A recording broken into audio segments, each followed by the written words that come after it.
जय हिंद साथियों। तो आज हम लोग डिस्कस करने वाले हैं राज्यपाल के बारे में। आज हम लोग राज्यपाल के बारे में समझने वाले हैं। जिस प्रकार केंद्र सरकार के लिए राष्ट्रपति सर्वे सर्वा होता है, यानी कोई भी काम अगर केंद्र सरकार करती है तो उसके लिए जो है राष्ट्रपति आखिरी सिग्नेचर करता है, उसी प्रकार अगर राज्य सरकार कोई भी कानून बनाने जाती है तो उस पर आखिरी साइन जो है राज्यपाल की होती है। कहने का मतलब क्या है कि राज्यपाल ही कार्यपालिका का औपचारिक प्रधान होता है, जिसके अंतर्गत आप भाग 6 संविधान के भाग 6 में पहला ही इम्पोर्टेंट टॉपिक है कि है राज्यपाल। राज्यपाल को आज हम लोग समझने वाले हैं, एक ट्रिक के माध्यम से समझेंगे और विस्तृत अध्ययन करेंगे। राज्यपाल का एक ट्रिक है राज्यपाल की निकायों शास। राज्यपाल की निकायों शास, निकायों शास के मतलब क्या हो गया कि निकटवर्ती शास। राज्यपाल की जो चर्चा है आपके संविधान में, राज्यपाल के पद की चर्चा जो है आपके संविधान में 153 में, कहाँ पर है 153 अनुच्छेद संख्या 153 में कहा गया है कि भारत का यानी कि राज्यों के लिए एक राज्यपाल होगा। राज्यों के लिए क्या होगा, एक राज्यपाल होगा। राज्यपाल पद की चर्चा किस अनुच्छेद में है तो 153 अनुच्छेद संख्या है। तो राज्यपाल का जो पद है वो कनाडा से लिया गया है। राज्यपाल का पद कहाँ से लिया गया है तो राज्यपाल का पद जो है कनाडा के संविधान से लिया गया है। राज्यपाल का पद कहाँ से लिया गया है तो कनाडा के संविधान से राज्यपाल का पद लिया गया है। और कहा गया है कि हर एक राज्य में, भारत में जितने भी राज्य हैं, यानी कि वर्तमान में 28 राज्य हैं, और कहा गया है कि जितने भी भारत में राज्य हैं सभी राज्यों के पास एक एक राज्यपाल होगा। सभी राज्यों के पास कितना राज्यपाल होगा, एक एक राज्यपाल होगा। परंतु कभी कभी दिक्कत क्या हो जाती है कि किसी राज्य का राज्यपाल एकाएक छुट्टी पर चला जाता है या अपना पद छोड़ देता है, त्यागपत्र दे देता है।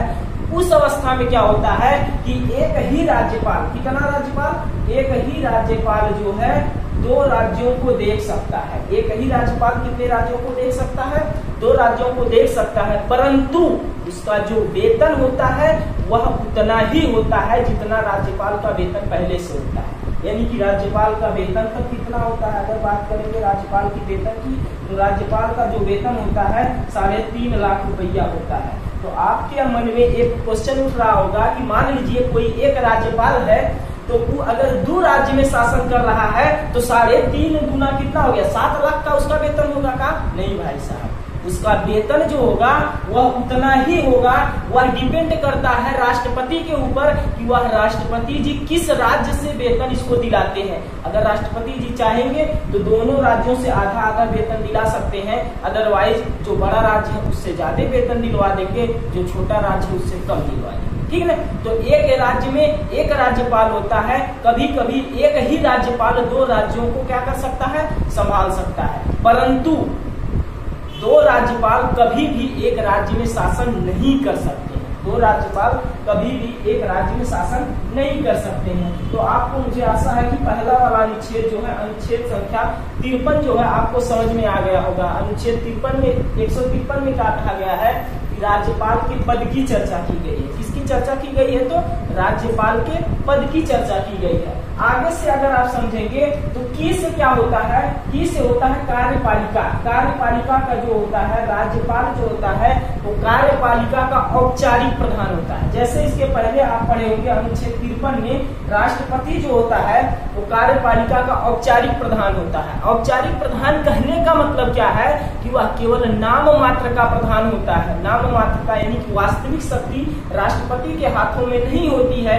वास्तविक जो शक्ति होती है कार्यपालिका की वो प्रधानमंत्री के हाथों में। उसी प्रकार सेम टू सेम राज्यों में जो वास्तविक शक्ति होती है वो सीएम के हाथों में होती है, जबकि औपचारिक जो प्रधान होता है, औपचारिक जो शक्ति होती है वो किसके अंदर में होती है तो राज्यपाल के हाथों में होती है। औपचारिक शक्ति किसके अंदर में होती है तो राज्यपाल के हाथों में होती है। कहने का मतलब क्या है कि जो राज्यपाल होता है तब तक, मान लीजिए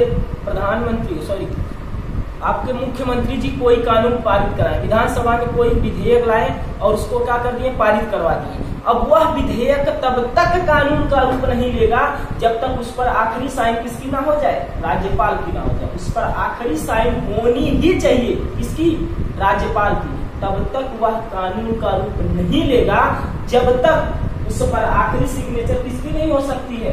राज्यपाल की नहीं हो सकती। यानी कि 154 में किसकी चर्चा है? तो 154 में है कि कार्यपालिका का क्या होगा? औपचारिक कार्यपालिका का औपचारिक प्रधान होता है। औपचारिक प्रधान, कार्यपालिका का औपचारिक प्रधान कौन होता है? तो राज्यपाल होता है।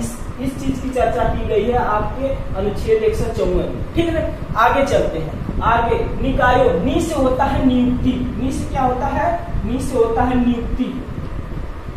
नी से होता है नियुक्ति, यानी कि जो राज्यपाल होते हैं, अनुच्छेद 155 क्या कहता है कि जो आपके राज्यपाल होते हैं इनका चुनाव नहीं होता है, इनका निर्वाचन नहीं होता है, बल्कि इनकी नियुक्ति होती है। बल्कि इनकी क्या होती है? नियुक्ति होती है। तो आपके मन में एक प्रश्न उठ रहा होगा, भैया जब इनकी नियुक्ति होती है तो नियुक्ति तो कोई ना कोई करता होगा।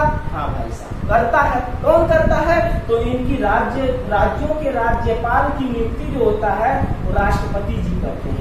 कौन करते हैं? राष्ट्रपति। और आप पहले से ही जानते हैं कि राष्ट्रपति जी कोई भी काम अपने स्वयं से नहीं करते हैं जब तक कि उनको कोई सलाह ना दे, जब तक कि उनको क्या ना करे, उनको कोई सलाह ना दे।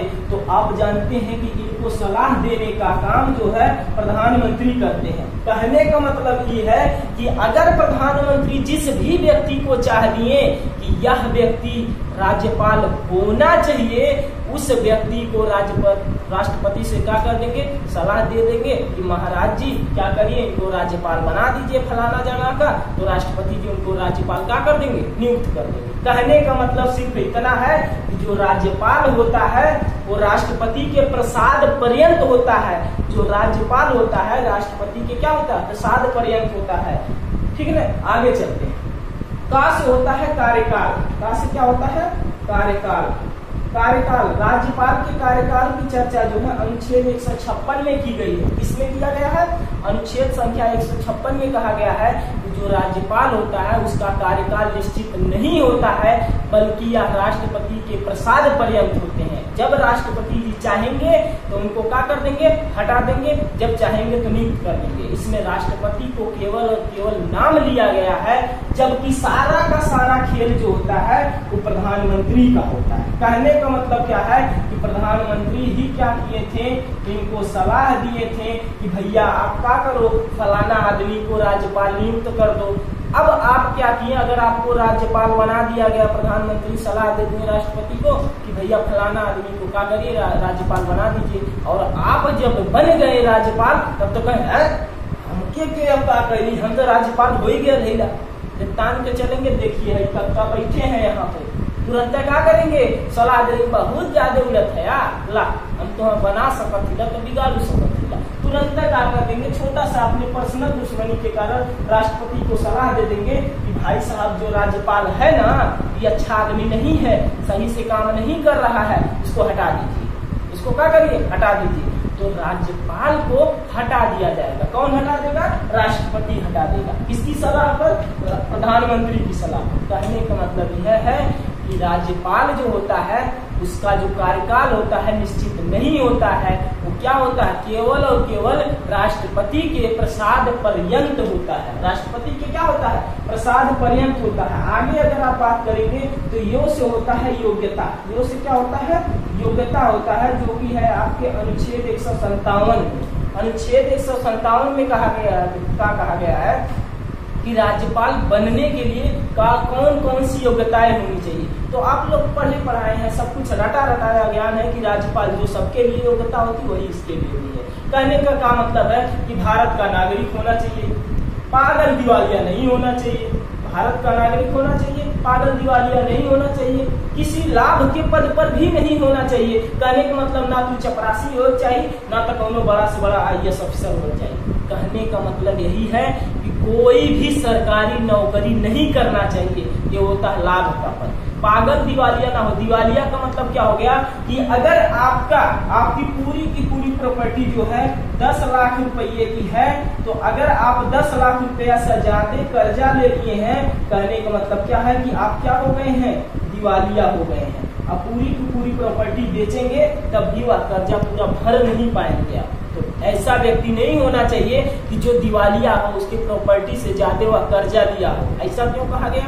है कि ऐसा आदमी जो है सबसे पहले पूरा हलोरे चाहिए। हलोरे चाहिए का मतलब क्या है यार, कि सारा का सारा राज्य का पैसा उठा के अपना कर्जा भरने के चक्कर में पड़ जाएंगे। इसीलिए कहा गया है कि पागल दिवालिया नहीं होना चाहिए। पागल और दिवालिया क्या होना चाहिए, नहीं होना चाहिए। आखिरी जो होता है सबसे इम्पोर्टेंट, राज्यपाल बनने के लिए कम से कम कितना 35 वर्ष उम्र होनी चाहिए। कितना उम्र होनी चाहिए, 35 साल का व्यक्ति अगर कोई है तभी वह क्या बन सकता है, राज्यपाल बन सकता है। ऐसा नहीं कि 18-19 साल का कोई लड़का है और उनका हो गया, नई नई शादी हो गई, घर में झगड़ा हो गया, तुरंत कहा हम राज्यपाल बना, प्रधानमंत्री से संपर्क हम राज्यपाल बना, राज्यपाल बन के राज्य को पूरा संभाला, परिवार को मारा भार हो जाए, ऐसा नहीं। ठीक है, कितना उम्र होनी चाहिए उसकी, 35 साल उम्र होगा तभी कोई व्यक्ति क्या बन सकता है, राज्यपाल। तो आपको समझ में आ रहा होगा राज्यपाल की निकायों शासन, राज्यपाल की चर्चा किस अनुच्छेद में है, 153 में है। किस हो गया, कार्यपालिका का औपचारिक प्रधान जो होता है अनुच्छेद 154 में। अनुच्छेद 155 में क्या होता है, नियुक्ति। इसकी नियुक्ति प्रधानमंत्री की सलाह पर राष्ट्रपति जी करते हैं। काश इसका कार्यकाल जो होता है निश्चित नहीं होता है, राष्ट्रपति के प्रसाद पर्यंत होते हैं। यो से होता है योग्यता। इसकी चर्चा कितने में है, 157 में।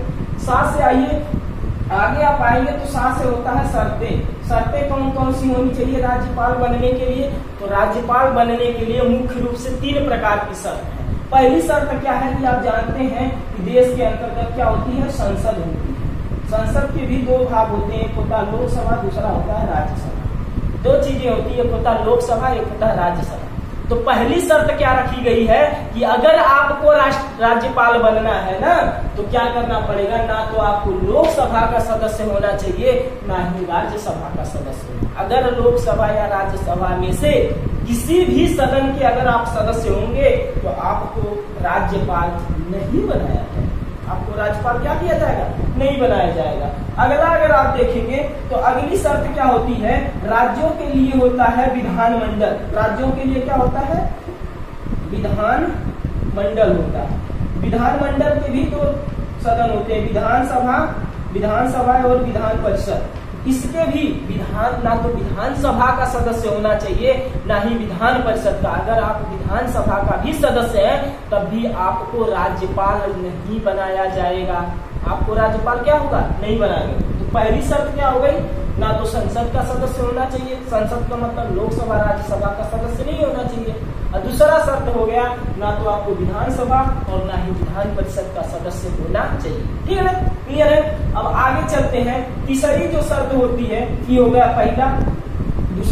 तीसरा शर्त क्या करता है कि उस व्यक्ति को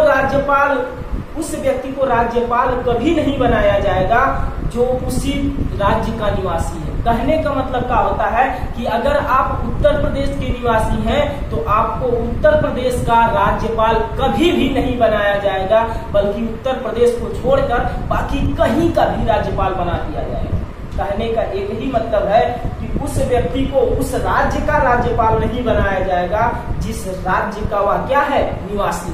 जिस राज्य का वह निवासी है उसको उस राज्य का राज्यपाल कभी भी नहीं बनाया जाएगा। ये हो गई आपकी तीसरी शर्त। अगला आते हैं, 7 से होता है क्या, शपथ। 7 से होता है शपथ। तो आप जानते हैं कोई भी पद हो जाए, गांव के पीडीसी बनत है, मुखिया बनत है, तो वो शपथ दिलाई जाती है, भैया हम अपने कर्तव्यों को पालन बहुत अच्छे से करेंगे, उसमें कोई दो राय नहीं।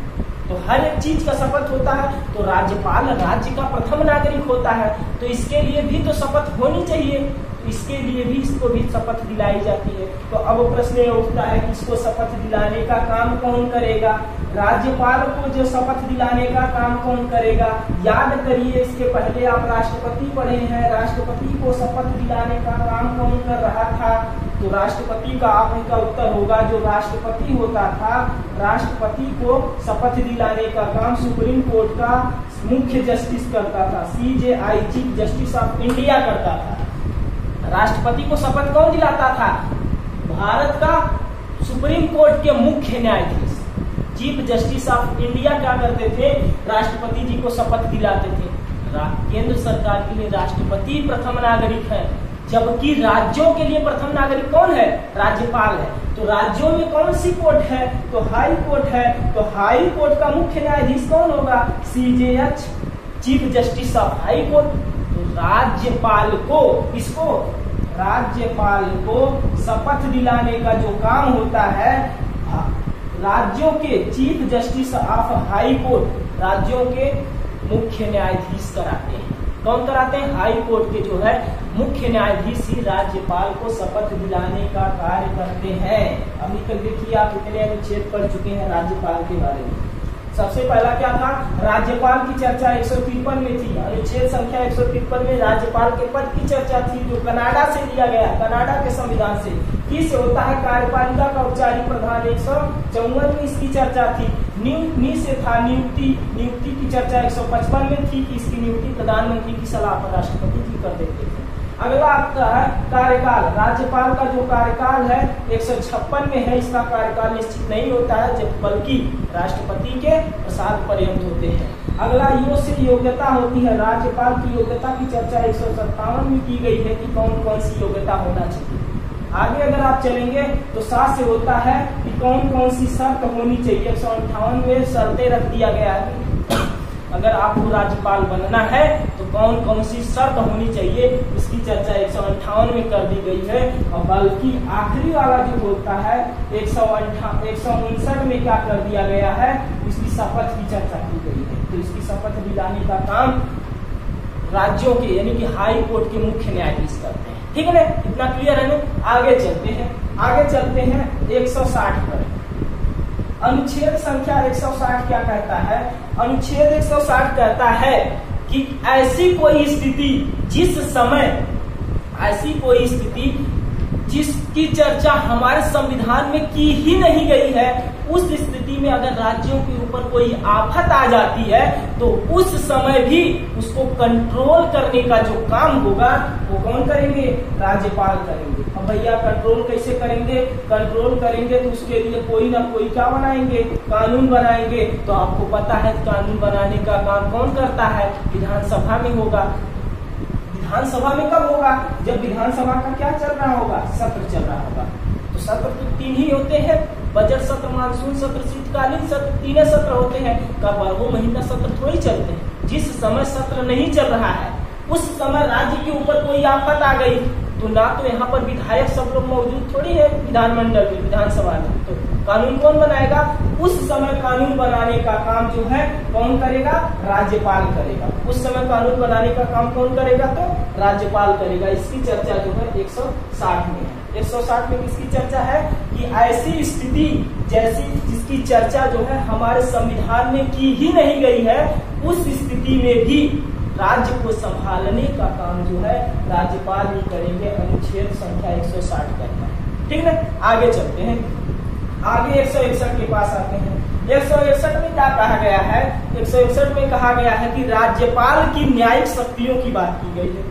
अब देखिए, इसमें ज्यादा मेहनत नहीं करना है। अगर आप राष्ट्रपति को अच्छे से पढ़े हैं तो सेम टू सेम कॉपी कर देना है।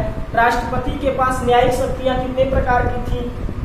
5 प्रकार की थी। किस अनुच्छेद के तहत थी? तो अनुच्छेद 72 के तहत क्षमादान शक्तियों की चर्चा की गई थी। क्षमादान शक्तियां, और किसकी क्षमादान शक्तियां? वो थी राष्ट्रपति की क्षमादान शक्तियां। किसकी क्षमादान शक्तियां थी? राष्ट्रपति की क्षमादान शक्तियां थी। जबकि अनुच्छेद 161 के तहत राज्यपाल की क्षमादान शक्तियों की चर्चा की गई है। किसकी चर्चा की गई है?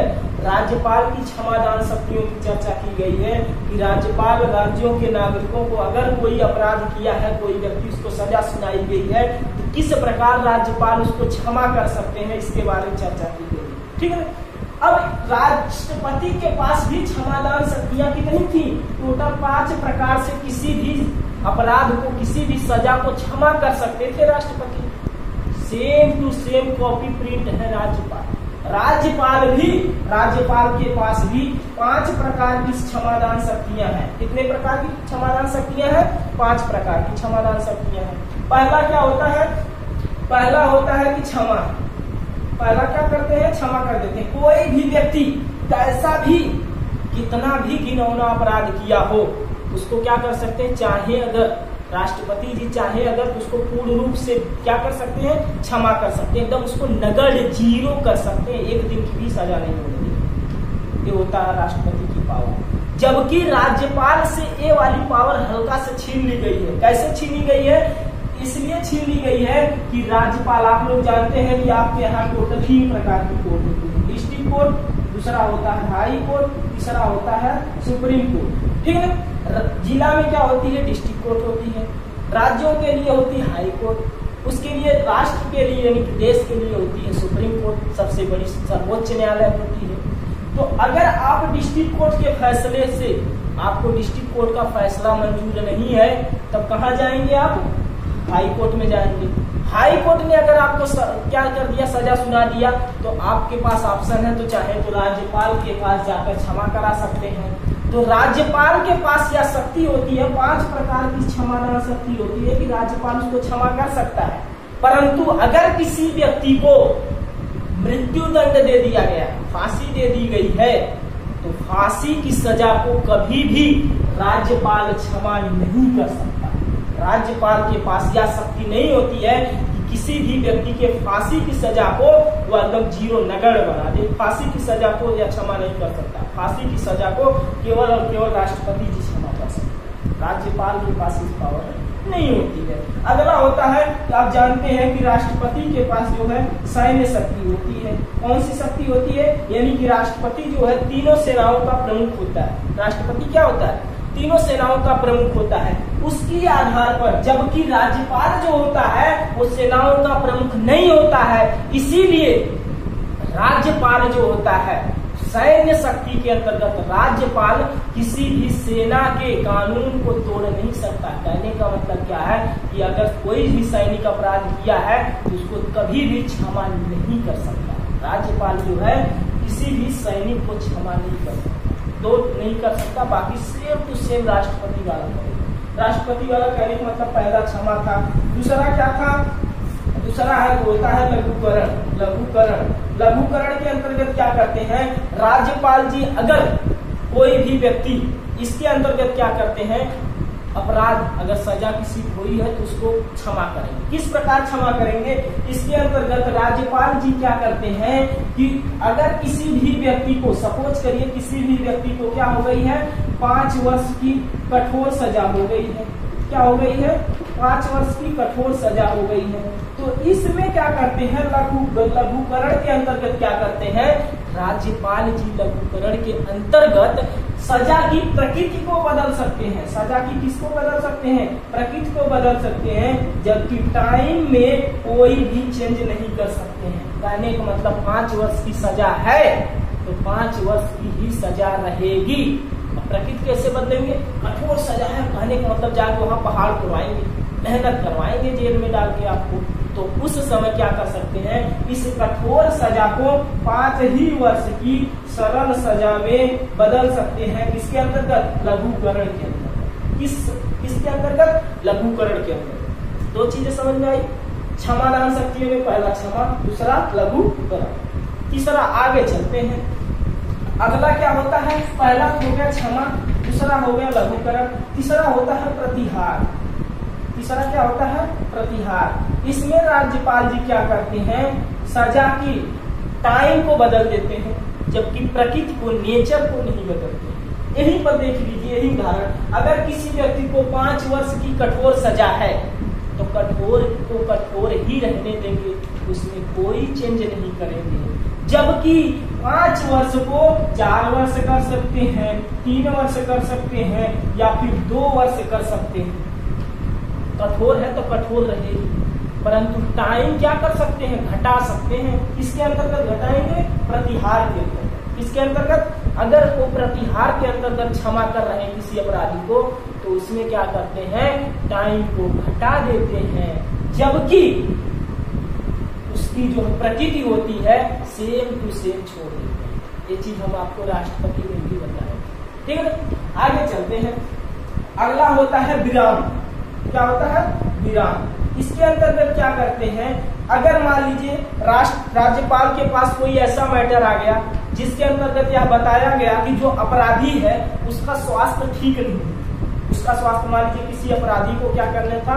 उसको फांसी की सजा होने वाली थी। सपोज दैट, फांसी की सजा को तो राज्यपाल माफ नहीं करते हैं, बशर्ते हम लोग सपोज दैट करें, ठीक है, मान रहे हैं। मान लीजिए कि किसी भी व्यक्ति को फांसी की सजा होने वाली है, तो नियम यह है कि किसी भी व्यक्ति को अगर वह बीमार है तो बीमार व्यक्ति को फांसी की सजा कभी भी नहीं दी जाएगी। कब किस व्यक्ति को दी जाएगी? ऐसे व्यक्ति को दी जाएगी जो एकदम स्वस्थ है, उसमें कोई भी प्रकार की दिक्कत नहीं है, उसको मारना है, फांसी की सजा देंगे, स्वस्थ। अगर व्यक्ति स्वस्थ नहीं है तो उस वक्त क्या करते हैं, कुछ समय के लिए उसके स्वास्थ्य, उसके इलाज के लिए टाइम देते हैं, तब तक कि उसकी सजा को क्या कर देते हैं, वहीं पर रोक देते हैं। विराम का मतलब होता है रोक देना, जैसे आप लोग हिंदी में प्रयोग करते होते हैं पूर्ण विराम। पूर्ण विराम का मतलब कुछ समय के लिए सेंटेंस की क्या करा, रोकना, कुछ समय के लिए क्या करा, रोकना। उसी प्रकार होता है विराम, जब विराम का प्रयोग करते हैं उस समय अगर किसी भी अपराधी का स्वास्थ्य ठीक नहीं होता है तो उस वक्त क्या करते हैं, राज्यपाल जी इसको क्या करते हैं, रोक देते हैं। क्या करते हैं, रोक देते हैं। अगला होता है प्रतिलंबन। क्या होता है, प्रतिलंबन। अगला क्या होता है, प्रतिलंबन। पहला क्या था, पहला था क्षमा, पूर्ण रूप से क्षमा कर दिए। दूसरा क्या था, लघुकरण था, लघुकरण। तीसरा क्या था, प्रतिहार। तीसरा, चौथा विराम। पांचवा क्या हो गया, प्रतिलंबन। प्रतिलंबन में क्या होता है कि अगर राज्यपाल जी कुछ समय के लिए चले जाते हैं विदेश दौरे पर या फिर किसी अन्य राज्य में चले जाते हैं घूमने के लिए, तो इनका जो पद है वो क्या है, खाली है। तो उस समय जो है कोई भी व्यक्ति का क्षमादान याचिका का प्रयोग कर सकता है क्या, राज्यपाल के लिए नहीं कर सकता। भैया जब राज्यपाल है ही नहीं है तो क्षमा कैसे करेंगे, रहेंगे तब तो करेंगे। उस समय क्या करते हैं, जिस समय ये अपनी कुर्सी पर नहीं बैठे रहते हैं उस समय के लिए अपनी इस क्षमादान शक्ति को प्रतिलंबित करके जाते हैं। प्रतिलंबित का मतलब उस वक्त किसी भी अपराधी को जो भी सजा सुनाई गई है XYZ, वह सजा क्या किया जाएगा, नहीं दिया जाएगा जब तक कि राज्यपाल उस राज्य में अपनी कुर्सी पर आकर ना बैठ जाए। ऐसा क्यों किया गया है, ताकि अपराधी क्षमादान याचिका दायर कर सके, क्षमादान याचिका क्या कर सके, दायर कर सके। क्लियर है? तो अनुच्छेद